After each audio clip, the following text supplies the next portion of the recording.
Graça e a paz de Cristo seja com todos. Abra sua Bíblia novamente no Salmo 69. Salmo de número 69. Nós temos meditado neste salmo nos últimos domingos. E hoje nós veremos mais um trecho deste salmo. Salmo 69. Hoje nós veremos do versículo 19 ao versículo 28. Salmo 69, de 19 a 28. Antes vamos orar ao Senhor mais uma vez, pedindo a Ele que nos guie na Tua palavra. Deus bondoso, eterno, misericordioso, Deus que habita a eternidade, mas também habita o nosso coração e está conosco. E assim, ó Pai, diante da Tua palavra, que é viva e eficaz e mais cortante do que qualquer espada de dois gumes, e penetra ao ponto de dividir alma e espírito, juntas e medulas, e é apta para discernir pensamentos e propósitos do nosso coração. Diante da Tua palavra agora, Senhor Deus, nós pedimos que o Senhor fale ao nosso coração.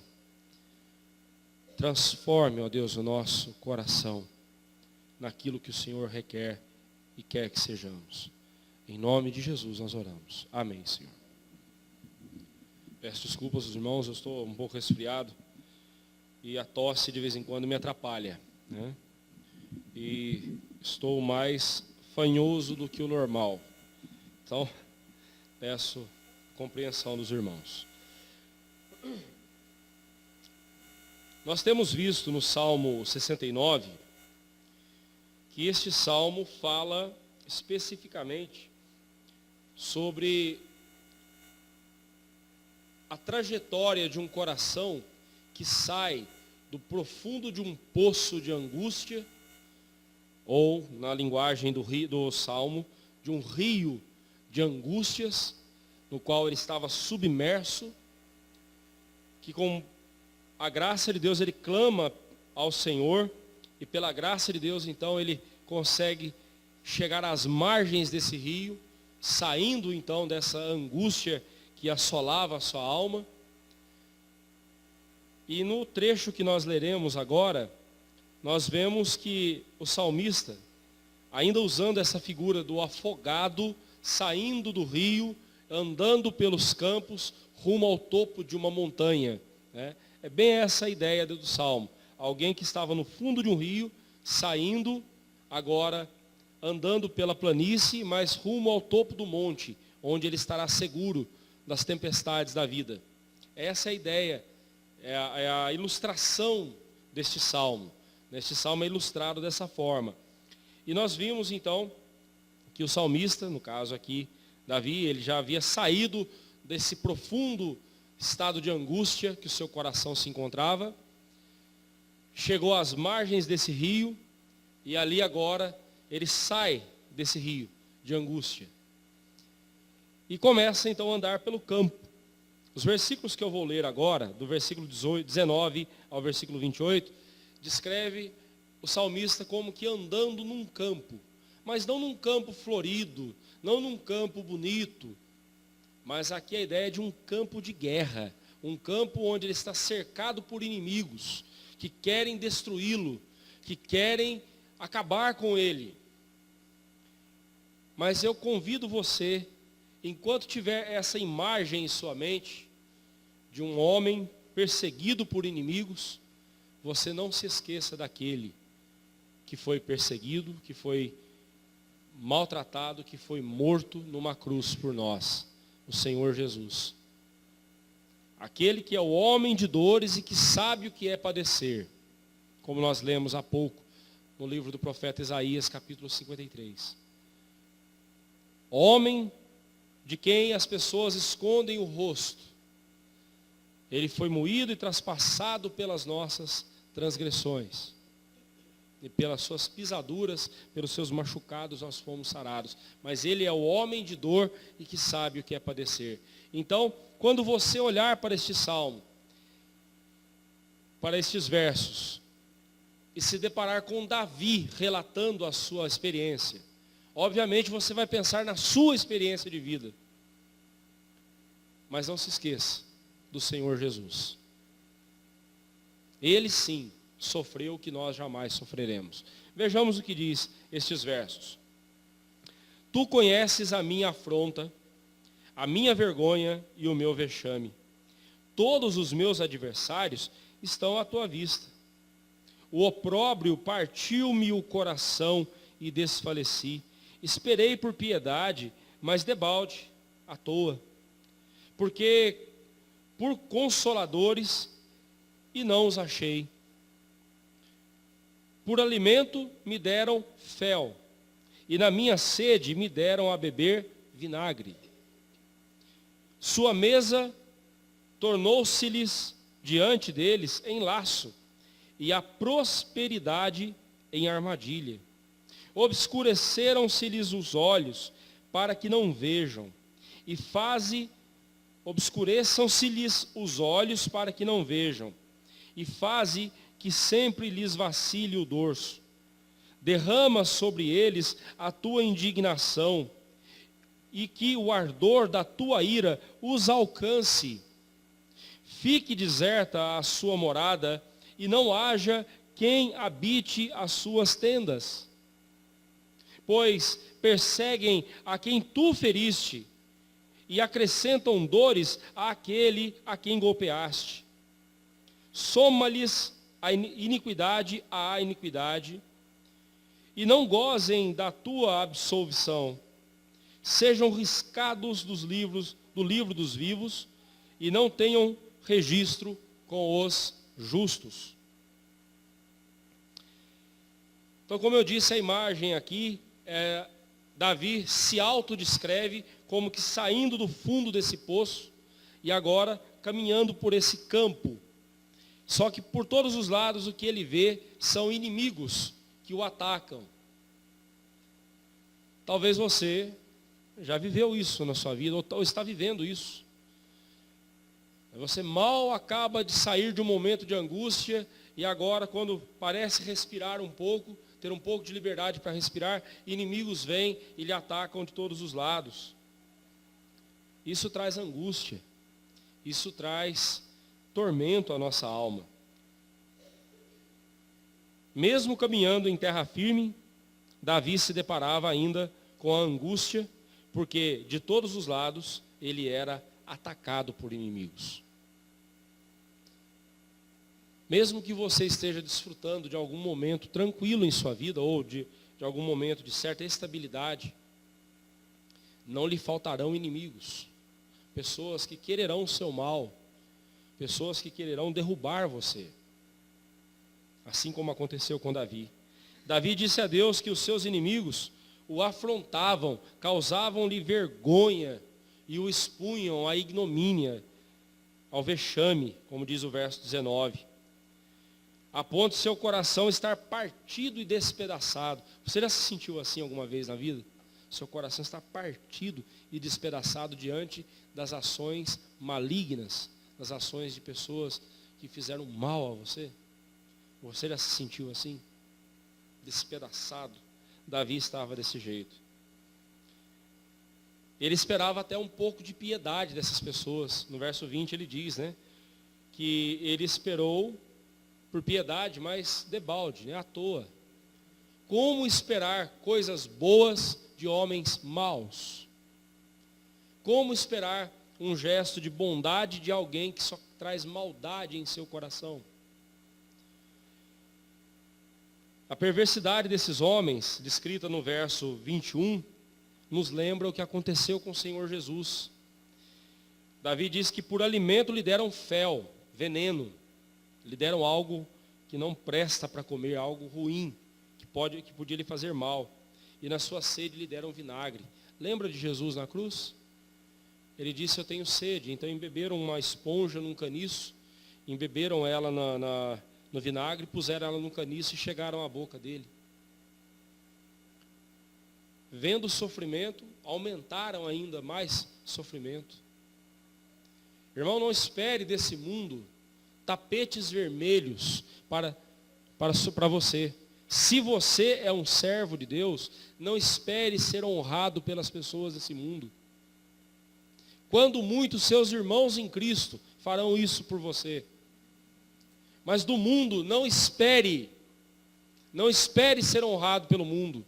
Não espere ser aplaudido pelo mundo. E se você for aplaudido e amado pelo mundo, pode ter certeza, você não está vivendo o Evangelho de Cristo. Você não está vivendo o Evangelho de Cristo. Porque não tem como vivermos nesse mundo, em paz com esse mundo, que está em guerra com Deus. Tiago diz que aquele que ama o mundo, a amizade do mundo é inimiga de Deus. Nós somos inimigos de Deus, se formos amigos do mundo. Também não estou dizendo que você tem que sair por aí maltratando e odiando as pessoas, não é isso. O que eu estou dizendo é, viva neste mundo mostrando para as pessoas que o seu compromisso é com Cristo, é com Jesus. Dê um bom testemunho de sua fé em Cristo Jesus. E prepare-se para que inimigos se levantem contra você. Mas eu quero que você pense também sobre os sofrimentos que você possa estar passando. Quando a gente está sofrendo, quando a gente está passando por alguma luta, há uma tendência em nosso coração, há uma tendência pecaminosa em nosso coração, de autocomiseração, de dizermos, de pensarmos que somos os mais sofredores da face da terra.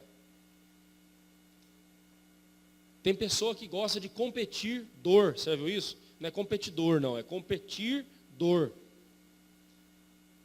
Se você diz que está com dor de cabeça, o outro já diz, não, a minha dor de cabeça é 1000 vezes mais forte que a sua.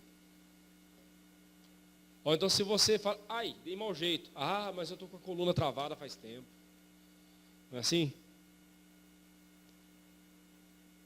Agora eu quero chamar a sua atenção para o fato de que o sofrimento que nós passamos nesse mundo é uma vaga lembrança, é uma vaga imagem do que foi o sofrimento de Cristo na cruz.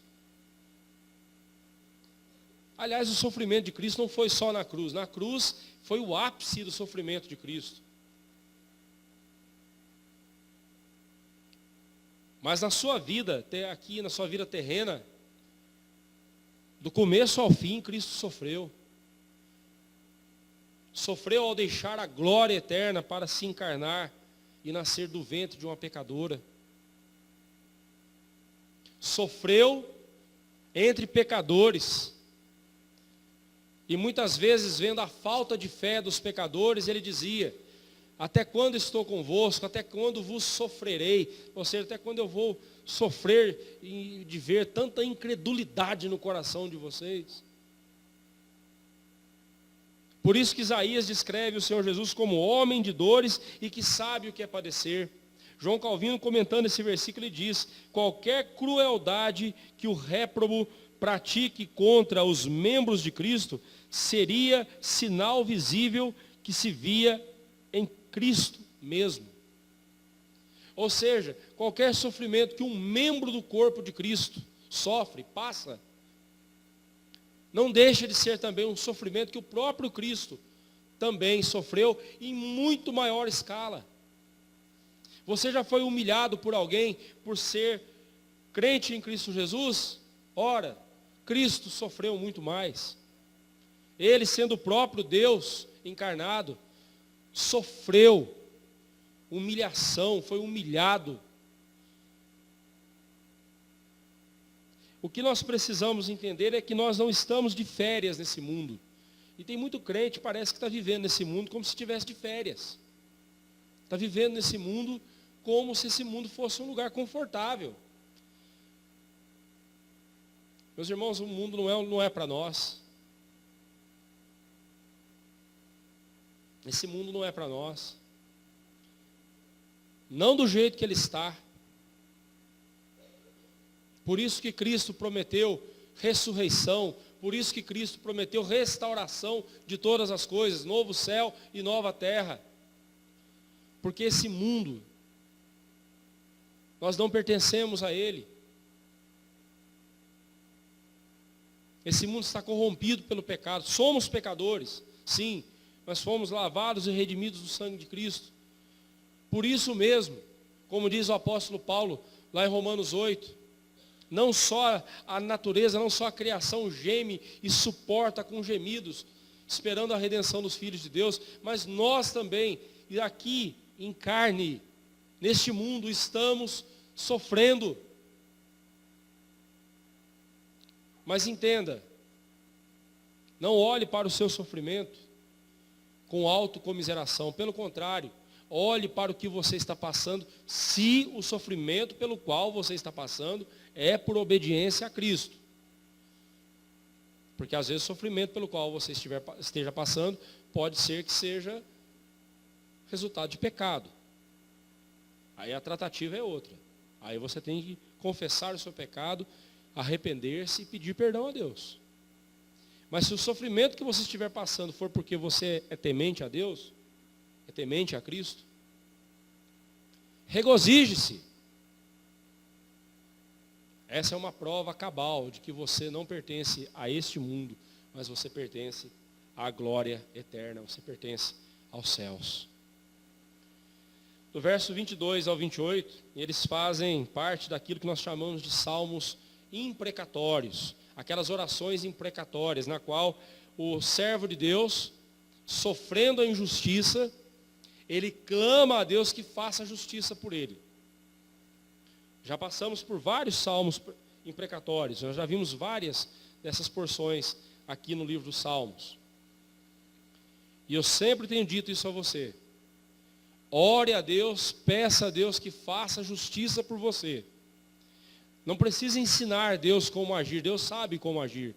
Apenas entregue a sua causa a Deus e peça a Deus que faça justiça por você. Mas lembre-se de que ao pedir para Deus fazer justiça por você, você tem que estar certo de estar andando na vontade de Deus. Porque pedir a justiça de Deus contra a maldade dos homens, e você mesmo estar vivendo uma vida de maldade, uma vida no pecado, você está parecendo um para-raio, atraindo para você uma faísca elétrica, atraindo sobre si a ira de Deus. Não brinque com isso. Davi apela para a intervenção divina em vez de precipitadamente agir e fazer justiça com as próprias mãos. Nós vemos isso claramente na vida de Davi, quando Saul estava perseguindo ele. Tendo várias oportunidades de matar Saul e acabar com seu sofrimento, Davi não levantou a mão contra o rei Saul. Porque apesar de Saul estar vivendo uma vida torta, apesar de Saul estar desobedecendo a Deus, Saul tinha sido ungido por Deus como rei de Israel. E Davi não tocou no ungido do Senhor. Apesar de Saul estar vivendo uma vida torta. Quem acertou as contas com Saul foi Deus. E é isso que nós precisamos aprender. Deus julga a causa dos seus filhos. Os que tentaram envenená-lo, no caso aqui Davi, os que tentaram envenená-lo, veriam em suas próprias mesas a morte. Olha o verso 22. Eles montaram uma mesa, mas ali mesmo seria o laço deles, seria a morte para eles. Eles sofreriam em seus próprios corpos os mais intensos sofrimentos que Davi havia sofrido. Eles sofreriam muito mais. Olha o verso 23. Davi diz: obscureçam-se-lhes os olhos, fiquem cegos, para que não vejam, e ele está pedindo para Deus, faça sobre eles, faze que sempre lhes vacile o dorso, que eles sempre percam o rumo no que estão fazendo. Que eles não tenham firmeza, que eles não tenham constância no que estão fazendo. Quando Deus derramasse sobre eles a indignação dele, a ira dele, esses inimigos seriam severamente punidos. Verso 24 diz assim: derrama sobre eles a tua indignação e que o ardor da tua ira os alcance. Preste atenção, há pouco nós falávamos sobre isso na escola dominical. E quando nós dizemos, a irmã Helena perguntou, e quando nós dizemos para os pecadores, Jesus te ama, Deus te ama. Está aqui um versículo que deixa isso bem claro. Nós precisamos dizer para os pecadores, arrependam-se dos seus pecados. Essa era a mensagem dos apóstolos. Os apóstolos, quando pregavam o evangelho, sempre diziam, arrependam-se, convertam-se, arrependam-se e sejam batizados. Arrependam-se dos seus pecados. É um chamado ao arrependimento, e chamado ao arrependimento pressupõe pecado. O pecador está sob a ira de Deus. O não convertido, sobre ele está a ira de Deus. E aqui Davi está pedindo, Senhor, derrama a tua ira sobre eles. Eu sei que parece não ser uma oração meio própria para nós fazermos pelas pessoas, não é mesmo? Mas sabe por que a gente não ora desse jeito? Também não estou incentivando você a orar assim, mas eu estou incentivando você a pedir a Deus, Senhor, exerça a tua justiça sobre o pecador. Exerça a tua justiça, Senhor. Faze justiça, Senhor. E na justiça de Deus nós sabemos que Ele pode muito bem, na justiça dEle, condenar o pecador ou absolver o pecador. Aliás, Davi fala disso no verso 27, né? Não gozem da tua absolvição. Porque a justiça de Deus na vida das pessoas, ela se revela de duas formas. Na vida daqueles que são para a salvação, a justiça de Deus se revela perdoando, justificando o pecador, revestindo o pecador com a justiça de Cristo. Ele aplica ao pecador a justiça de Jesus e torna o pecador aceitável diante dele. Mas aqueles a quem Deus não vai salvar, aqueles a quem Deus não quer salvar, sobre esses Deus derrama a ira dele. Deus despeja a ira dele sobre o pecador. E talvez você que me ouve nesse instante pode estar perguntando, mas e aí? Eu sou daqueles que serão revestidos com a justiça ou daqueles que sofrerão a ira de Deus, derramamento da ira de Deus? A pergunta que você tem que fazer é, Senhor, há arrependimento, há perdão para mim? Senhor, toca o meu coração e faze-me arrepender dos meus pecados. Davi, ele pede a Deus que intervenha na sua situação e julgue os inimigos, aqueles inimigos que ali estavam maltratando ele. Ele confiou no Senhor.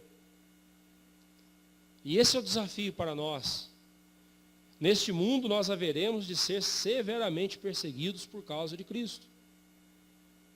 Haveremos de ser severamente atacados por amor a Cristo Jesus. O Senhor Jesus nos diz lá em João 15, 18, se o mundo vos odeia, sabei que primeiro do que a vós outros, me odiou a mim. E Cristo sofreu o ódio do mundo de forma muito pior do que nós já sofremos, ou vamos sofrer. Confie no Senhor, entregue a sua causa ao Senhor, peça ao Senhor que faça justiça por você, confie no Senhor, não haja. A única ação que você deve ter é dobrar os seus joelhos na presença do Senhor e pedir a Ele, Senhor, exerça a justiça por mim, tem misericórdia de mim, Senhor. Tem misericórdia de mim. Tem misericórdia. Mas Deus pode surpreender você, em vez de derramar a ira dele sobre o pecador, sobre aquele que te agride, aquele que te faz o mal, Deus pode derramar sobre ele a misericórdia dele e salvá-lo. E transformar o seu agressor o seu inimigo num irmão. Num irmão, num amigo, num companheiro de jornada cristã. Lembra de Paulo? Ou melhor, Saulo de Tarso, indo para as regiões ali, buscando cristãos e querendo acabar com o cristianismo, querendo acabar com a igreja de Cristo. De repente ele se depara no caminho de Damasco com o Senhor Jesus. E o perseguidor passa a ser perseguido. Aqueles a quem ele perseguia, agora o tinham como irmão, como companheiro de jornada. Essa é a justiça de Deus. E nós não podemos esquecer que Deus a exerce da forma como Ele quer agir, como Ele quer exercer. No verso 26, descreve o oportunismo dos inimigos, que quando viram Davi sendo disciplinado por Deus, eles aproveitaram para lhe impor ainda mais sofrimento.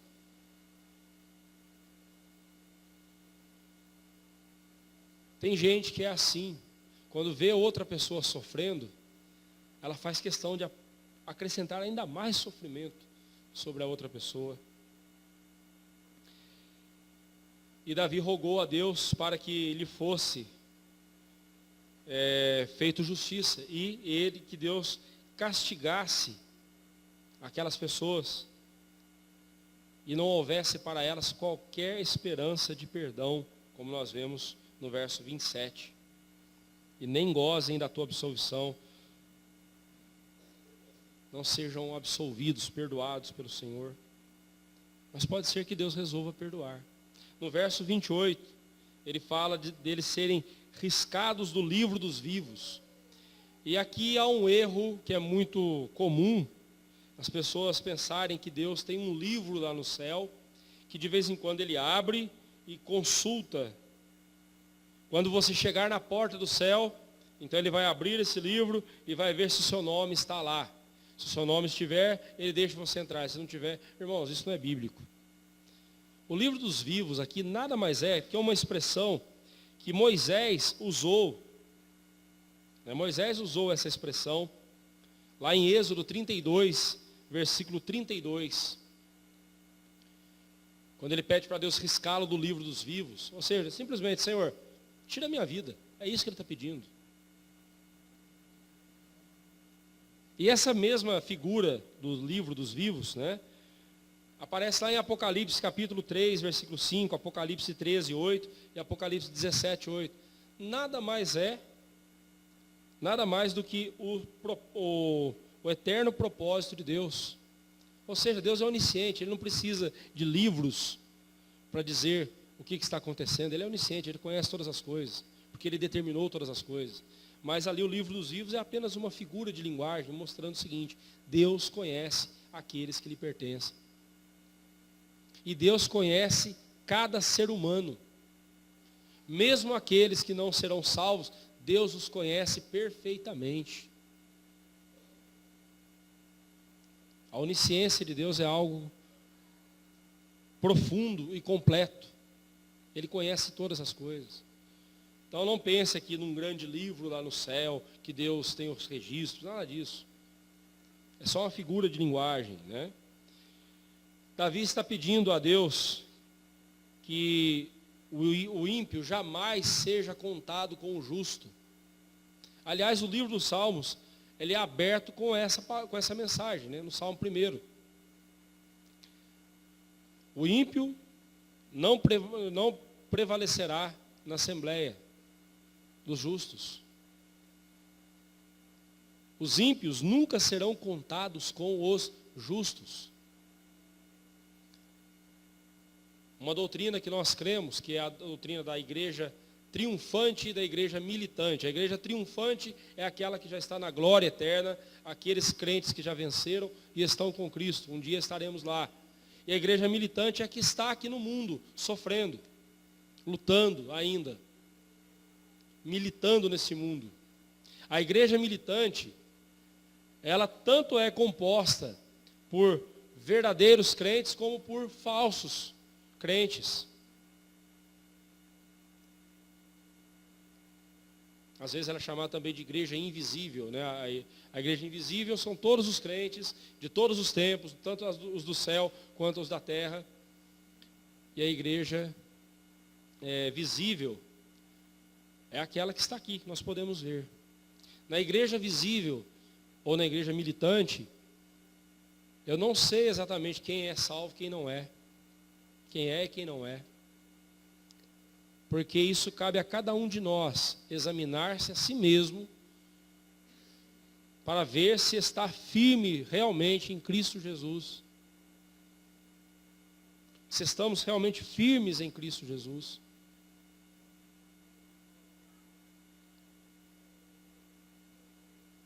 E você e eu devemos sempre nos questionar, realmente eu faço parte da igreja de Cristo? Realmente eu sou um salvo em Cristo Jesus? E alguns indicadores que mostram que eu sou um salvo em Cristo Jesus e eu me submeto à palavra de Deus, eu creio no que a Bíblia diz e obedeço o que a Bíblia diz, eu não fico escolhendo passagens, versículos que eu acho bonitos, eu creio no que a Bíblia diz, ou eu sou daqueles que em determinado momento da minha vida dá para dar uma relativizada no que a Bíblia diz. Não, aqui não precisa ser tão radical assim. O servo de Deus, ele anda de acordo com a palavra de Deus, ele procura viver de acordo com a vontade de Deus, e quando ele não faz a vontade de Deus, o seu coração se entristece diante do Senhor. Mas o justo jamais será contado com o ímpio. E o dia do juízo deixará isso claro. Os ímpios serão separados dos justos. Os bodes, né, como a linguagem bíblica, né? Os bodes serão separados das ovelhas. As ovelhas serão recolhidas no aprisco celestial.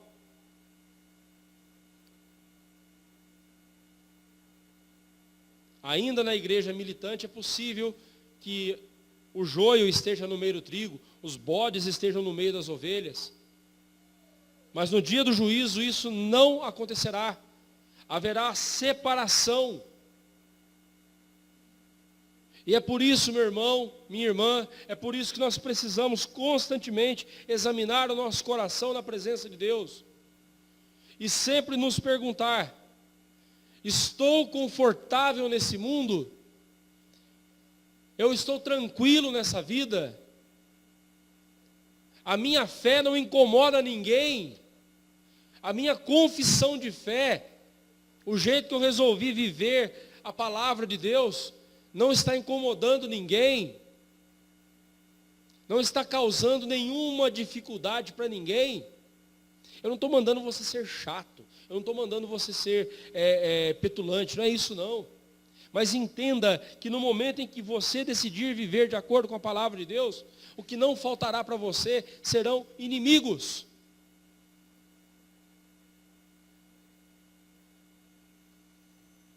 A quem você quer agradar? A sua turma lá da escola? Seus colegas de trabalho ou o seu supervisor? Se você não rir das piadinhas infames que ele conta, ele pode te perseguir. Ou se você não fizer parte da maracutaia, do esquema que a sua seção montou ali para ganhar um dinheiro extra, se você resolver não fazer parte, e pior, se você resolver denunciar aquilo, e aí? Ou se você resolveu sorrir para aquela mulher que lhe fez uma proposta indecente, e você sabendo da sua esposa que o espera em casa, mas você gostou da ideia, afinal de contas eu pensava que eu não estava tão acabado assim, ainda arranco olhares de algumas mulheres, você se tranquilizou, gostou da ideia, massageou o seu ego, Ou como você tem reagido diante disso? Diante do troco que veio a mais para você? Ou você ficou feliz só quando viu um político ser preso? Se regozijou porque aquele político que surrupiou a nação agora está na cadeia. Ah, agora eu estou feliz. Mas você não fica feliz quando você vence tentações e pecados que te cercam o tempo todo. Pelo contrário, você se entrega a eles e depois fica aí abatido. Você tem entendido isso? Não dá para viver de férias neste mundo. Esse mundo nos odeia. E esse mundo vai te odiar à medida que você mostrar o seu amor por Jesus. Agora, se esse mundo não está odiando você, se as pessoas não estão se colocando contra você, talvez é porque você esteja do lado delas. Você já sabe qual vai ser o fim delas. Se elas não se arrependerem, é claro. Eu clamo, meu irmão, clamo ao seu coração. É o seu destino eterno que está em jogo. Eu apelo ao seu coração. Não brinque com o pecado. Não se sinta à vontade nesse mundo. Você não foi criado para esse mundo. Você foi criado para Deus, para a glória de Deus. Você foi salvo para glorificar o Senhor. Você foi salvo para viver para a glória de Deus. Não viva de outra forma. Não viva de outra forma, porque qualquer outra forma de viver é desastroso, será desastroso para você. Que Deus assim nos abençoe. E que quando os inimigos se levantarem, fiquemos firmes na presença do Senhor, confiantes na justiça do nosso Deus. Amém.